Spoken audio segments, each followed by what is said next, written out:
Hello students, how are you? I am Shruti ma'am. Welcome to our channel Shiv Rising Star Academy. Last lecture में हमने Gauss law के बारे में study किया. इस lecture में हम इसके एप्लीकेशन के बारे में स्टडी करेंगे. One of the application of Gauss law is calculation of electric field intensity due to an infinitely long straight charge wire. Okay.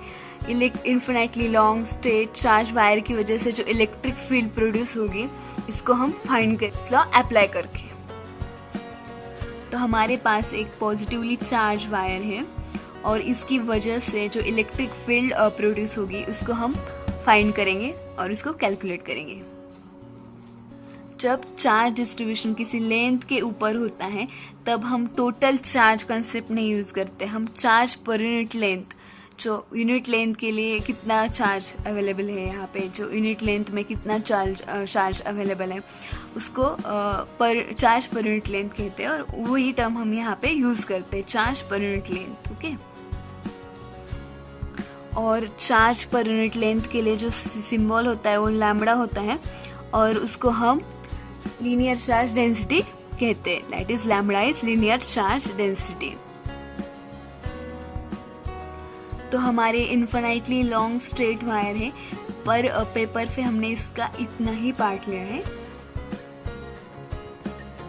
और इस वायर की वजह से जो इसके सराउंडिंग को इलेक्ट्रिक फील्ड प्रोड्यूस होगा इसको हम फाइंड करते हैं. यहाँ पे इसके सराउंडिंग को कितना इलेक्ट्रिक फील्ड प्रोड्यूस होगा इसको हम फाइंड करते हैं. तो यहाँ पे इलेक्ट्रिक फील्ड फाइंड करने के लिए हमको गॉस लॉ अप्लाई करना पड़ेगा और जब हम गॉस लॉ अप्लाई करते हैं तब हमको गॉसियन सरफेस ड्रॉ करना पड़ता है और गॉसियन सरफेस की कंडीशन है कि वो सरफेस सिमेट्रिक होना चाहिए. तो यहाँ पे स्ट्रेट वायर के लिए सबसे बेस्ट गॉसियन सरफेस सिलेंडर होता है. जब हम cylinder as a Gaussian surface draw करते हैं तो जो गॉसियन सरफेस के ऊपर जो पॉइंट्स होते हैं यहाँ पे सब जगह वो सेम डिस्टेंस पे होते हैं फ्रॉम द स्ट्रेट सिलेंड्रिकल और स्ट्रेट वायर. जो वायर है वहाँ से सेम डिस्टेंस पे होते हैं. यहाँ पे जब ड्रॉ किया तो यहाँ पे सेम डिस्टेंस, यहाँ पे भी जब सरफेस पे पॉइंट लिया तो वो भी जो स्ट्रेट वायर है उससे सेम डिस्टेंस पे. यहाँ पे भी जब हम पॉइंट लेते हैं तो वो भी सेम डिस्टेंस पे है. तो गॉसियन सरफेस इस cylinder is the best for the infinitely long straight charge wire. और यहाँ पे हमारा जो लैम्बडा है वो चार्ज पर यूनिट लेंथ है. That is lambda is equal to Q upon L. Charge per unit length, per unit length पे कितना चार्ज प्रेजेंट है ये हमारा लैम्बडा है, लीनियर चार्ज डेंसिटी. तो हमको एट पॉइंट P पे इलेक्ट्रिक फील्ड फाइंड करनी है. तो यहाँ पे हम गॉस लॉ अप्लाई करेंगे और गॉस लॉ की एक कंडीशन होती है जो पॉइंट है वो गॉसियन सरफेस के ऊपर होना चाहिए. तो यहाँ पे जो पॉइंट P है वो गॉसियन सरफेस के ऊपर है. तो ये कंडीशन यहाँ पे सेटिस्फाई होती है. और जो पॉइंट P है वो एट अ डिस्टेंस R पर है फ्रॉम द स्ट्रेट वायर.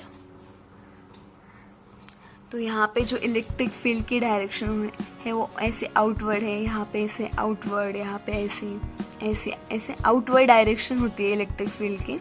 और जो ये हमने small area element ds consider किया है तो इसकी भी जो डायरेक्शन है वो भी आउटवर्ड होती है. जो एरिया की डायरेक्शन होती है तो सरफेस को हमेशा नॉर्मल होती है और इसकी डायरेक्शन भी आउटवर्ड होती है.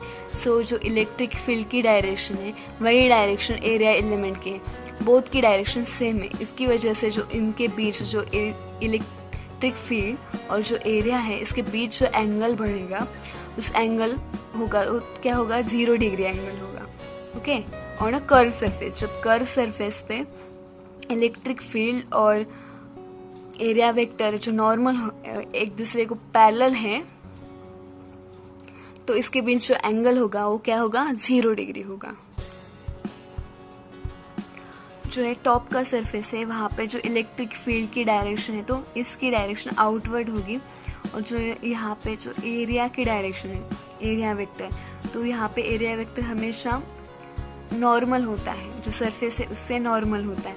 तो यहाँ से वो आउटवर्ड डायरेक्शन होगी। तो जो इलेक्ट्रिक फील्ड है और जो एरिया वेक्टर है, इसके बीच जो एंगल बनता है वो 90 डिग्री बनता है।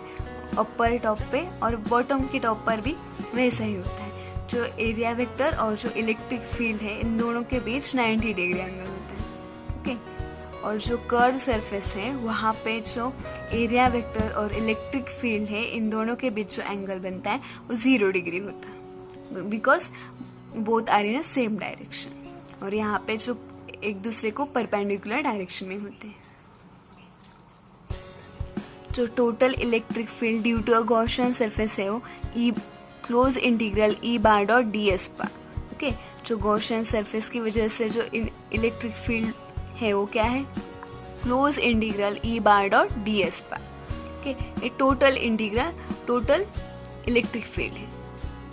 ओके, तो जब हम इसको डॉट प्रोडक्ट को ओपन करेंगे तो क्या होगा, close integral E D S cos theta.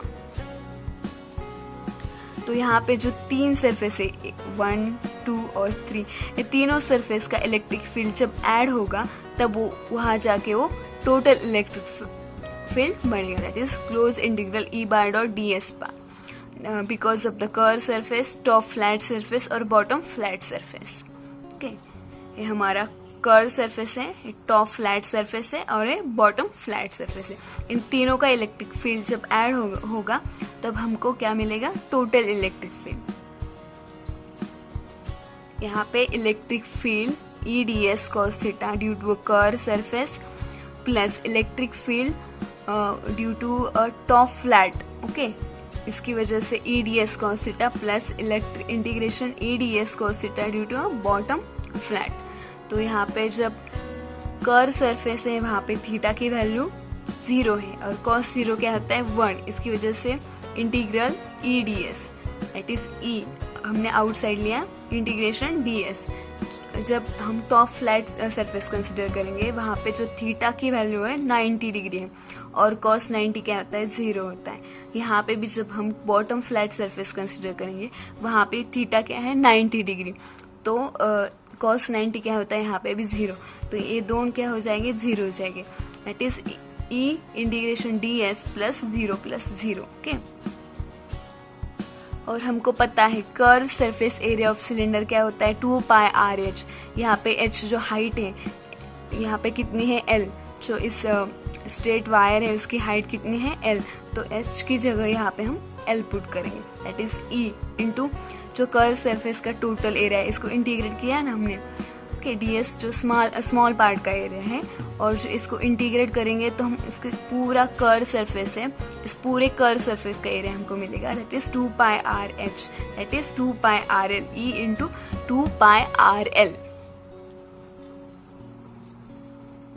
यहाँ पे चार्ज डेंसिटी है lambda is equal to Q upon L, तो क्यू क्या हो जाएगा, Q is equal to lambda into L. That is total charge within the surface कितना हो जाएगा, लैम्बडा इंटू एल। जो इस चार्ज डेंसिटी है लैम्बडा और जो लेंथ है इज इक्वल, इसकी मल्टीप्लीकेशन के इक्वल क्या हो जाएगा, तुम्हारा चार्ज हो जाएगा। That is Q is equal to lambda into L. जो एल है वो पूरी लेंथ है और लैम्बडा है charge density. That is charge within the surface is Q is equal to lambda into L. According to Gauss law क्या होता है, close integral E bar dot D S bar is equal to Q upon epsilon not. तो यहाँ पे close integral bar dot D S is equal to Q upon epsilon naught. जब हम इस dot product को ओपन करते हैं तब वहाँ पे कॉस थीटा आता है। तो ई को हम इंटीग्रेशन के बाहर लेते हैं, integration D S cos theta is equal to Q upon epsilon naught. और जो इंटीग्रेशन डी कॉस थीटा है यहाँ पे वो इसकी वैल्यू 1 है, बिकॉज थीटा यहाँ पे 0 है, इसकी वजह से cos theta is equal to 1। तो यहाँ पे E integration D S is equal to Q upon epsilon not. तो integration D S for a curve surface 2 pi R L है, that is E into 2 pi R L is equal to Q की value हमने find की, that is lambda into L upon epsilon nought. यहाँ पे भी L है, यहाँ पे भी एल है, इस बोथ एल को हम कैंसिल करते हैं। यहाँ पे भी है, यहाँ पे भी, इसकी वजह से कैंसिल होता है। और E is equal to lambda upon जो 2 pi R into epsilon naught, that is E is equal to lambda upon 2 pi epsilon naught into R. That is हम इसको ऐसे भी लिख सकते हैं, E is equal to 1 upon 2 pi epsilon naught lambda upon R. Okay, और जब हम इसको 2 से मल्टीप्लाई करेंगे और 2 से डिवाइड करेंगे तो इसके बीच कोई फर्क नहीं पड़ने वाला, तो हम इसको 2 से मल्टीप्लाई और 2 से डिवाइड करते हैं. That is E is equal to 2 upon 2 into 1 upon 2 pi epsilon naught lambda upon R. That is E is equal to जो 2 इंटू 2 4 हो जाएगा यहाँ पे, और जो यहाँ पे न्यूमरेटर को 2 लैम्बडा आ जाएगा. E is equal to 2 lambda 4 pi epsilon naught R. तो हम इसको ऐसे सेपरेट करके लिख सकते हैं, E is equal to 1 upon 4 pi epsilon nought 2 lambda upon R. That is in the form of Gauss law. Okay, और in the form of Coulomb's law हम ऐसे भी लिख सकते हैं, E is equal to 1 upon 4 pi epsilon nought 2 lambda upon R. That is the electric field due to an infinitely long straight wire. Okay, E is equal to 1 upon 4 pi epsilon naught 2 lambda upon R. और हम यहाँ तक भी लिख सकते हैं, E is equal to lambda upon 2 pi epsilon naught R. Okay, ये modification है इसका, ताकि हम इजीली याद रख सकें इसको, इसकी वजह से हमने इसको मॉडिफाई किया है. और जब तो यही इसका फाइनल फॉर्मूला है. ओके, आप ये ले सकते हैं और ये भी ले सकते हैं.